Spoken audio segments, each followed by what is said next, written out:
This is the Houston Texans, and the draft has started, ladies and gentlemen.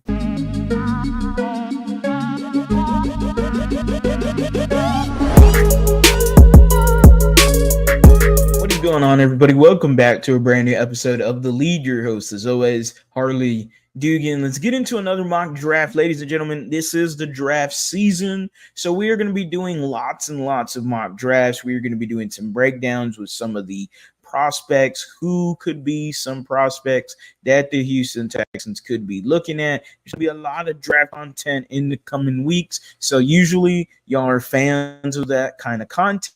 Make sure you are subscribed to the channel. We are on the road to 8,000 subscribers. Already have passed the 7,000 subscriber plateau. That is all thanks to you. Every single one of y'all that has liked, commented, and subscribed has helped this channel grow immensely over the years. So again, super appreciative of every single one of y'all. While you're at it, go ahead and smash that like button. Easiest smash of your life.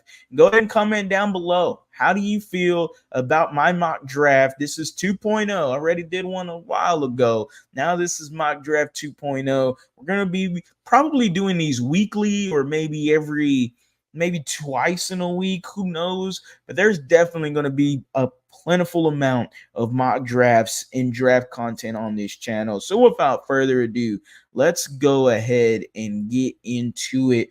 I did a 3-round mock draft. The Houston Texans obviously are picking at 42 and 59. They traded down from 23 to 42. We already know the shtick, but I want to add in another round. So here it is, 86, the 3rd round pick. Let's get it on. This is the Houston Texans, and the draft has started, ladies and gentlemen. So without further ado, we already know everyone that is going to be getting picked. We'll talk a little bit about the AFC South as the Titans are right here. They get Quinion Mitchell at 7, which is great for them. Hard, very horrible for us. Kool-Aid McKinstry goes to the Colts, and then Brian Thomas Jr. going to the Jaguars. That would be a godsend for the Jacksonville Jaguars if they got a Brian Thomas Jr.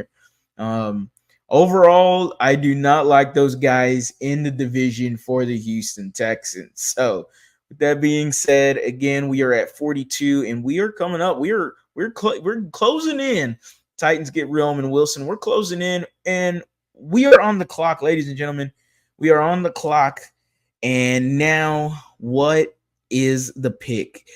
Tyler Guyton is a really good offensive tackle, and I know fans do not want offensive linemen, and I get it, but he is a damn good offensive lineman. For sake of being different, I won't go Edgerrin Cooper, even though everybody knows that I love Edgerrin Cooper. There's a Tyler Nubin is also here, Keon Coleman, Peyton Wilson is also here, rookie Pearsall as well. I see a Ladd McConkey. If we did not trade for Stephon Diggs, then I would have definitely taken a Ladd McConkey here. I would have looked into a Keon Coleman or Pearsall possibly with the 59th pick if they were available. So with that being said, though, I'm looking at the rest of this board. It isn't something I'm going crazy about. Especially regarding the fact that I have already taken Edgerrin Cooper. But I do believe this team needs a linebacker. But for sake of being different, I won't get Edgerrin Cooper, but I will get Peyton Wilson. And Peyton Wilson is somebody, I didn't mean to click that, but Peyton Wilson is a super uber athletic linebacker at NC State. And I think he is a dynamic athlete. The injury concerns are there, and that is something that has to be talked about with Peyton Wilson, is whether or not he can get past those said injury concerns. He reminds me a little bit of Blake Cashman, but I think he's more athletic than Blake Cashman. I also think he can cover against the pass a lot better than Blake Cashman as well, and he does seem like a little bit more instinctual. So I am going to run it with Peyton Wilson here and see where the draft board falls for us at 59, and let's see how this rolls. So, with that being said, we are almost there. And the Houston Texans, ladies and gentlemen, we are on the clock. There is a trade. For sake of just keeping the picks, I'm not going to take any of these trades. Even though moving down one spot and grabbing a fourth rounder next year would be absolutely awesome, but that's just not going to happen. None of these are going to happen. So we are going to exit out of that, and we're going to take what we think is best available. And there it is for me. It's Tyler Nubin. Tyler Nubin is an absolute. I mean, if this happens, if this is your draft where you're looking at the board and Tyler Nubin is available at safety for Minnesota at 59, Nubin has gotten better every single year during his collegiate career there in Minnesota. And last year, he proved out that he is a legitimate safety. You're lacking in the secondary right now. You don't really have some strong suitors at safety. Jimmy Ward and the injury concerns are there. Jalen Petrie did not live up to the rookie season that he had, and his expectations now are, starting to become heavier, and they're also becoming lower. What do we expect out of Jalen Petrie this year? I really have no clue. Tyler Nubin is the guy here at 59 if he is available. Chris Jenkins wouldn't be so bad either, defensive line. I do like Jonathan Brooks. I'm a big fan of his.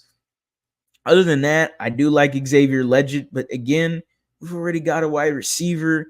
So really what I am going to do here is I'm going to pick the best player available in BPA and grab a Tyler Nubin, and that also helps the safety department. A team need is very helpful for this team. So again, we don't pick till 86, so it should be interesting to see who is available at 86. But so far, Peyton Wilson, Tyler Nubin, this defense is getting revamped, and it is looking scary, absolutely scary. So with that being said, number 86 is up, and now the Houston Texans are on the clock. And we're not taking any of these trades, even though they're not so bad if you don't want to have this pick. But I'm looking at the draft board, and here we go again. I'm having some fun with the draft board because it is playing out perfectly for you. And what do I mean is, in terms of best player available, that is what I have been doing. I took the best player available in Peyton Wilson. I took the best player available in Tyler Nubin, and I am about to take the best player available and fill in the defensive tackle position with Mason Smith from LSU. Mason Smith was I want to say he was a 5-star athlete coming out of high school. I could be wrong about that. But he has all of the elite athleticism that you want out of a defensive tackle. Why is he here, Harley? Why is he here, though, Harley?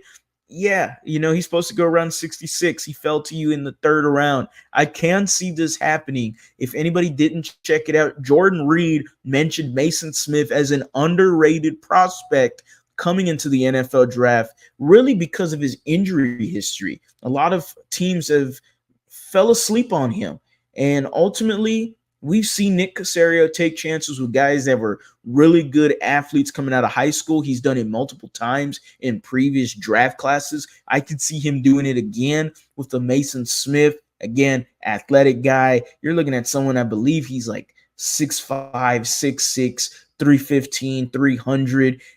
Someone that has a similar build to Quinnen Williams of the New York Jets. I am not comparing him to Quinnen Williams, but with the defensive coach you have here in DeMeco Ryans, this could be a hell of a move for the Houston Texans. So far, we are going BPA in this mock draft. We've gotten Peyton Wilson. We've gotten Tyler Nubin. I keep saying Newton. Why am I keep saying Newton? I have no clue. But this right here, ladies and gentlemen, that right there is an absolute A++ draft. If our Houston Texans come away with these guys for our draft class, there's definitely going to be a scary defense coming into next year with DeMeco Ryans at the helm. Let me know in the comments section down below, how do you feel about the mock draft? What would you change? Who would you take? And maybe I'll use one of your comments in the next video. As always, guys, go Astros, go Rockets, go Texans. You have a blessed day.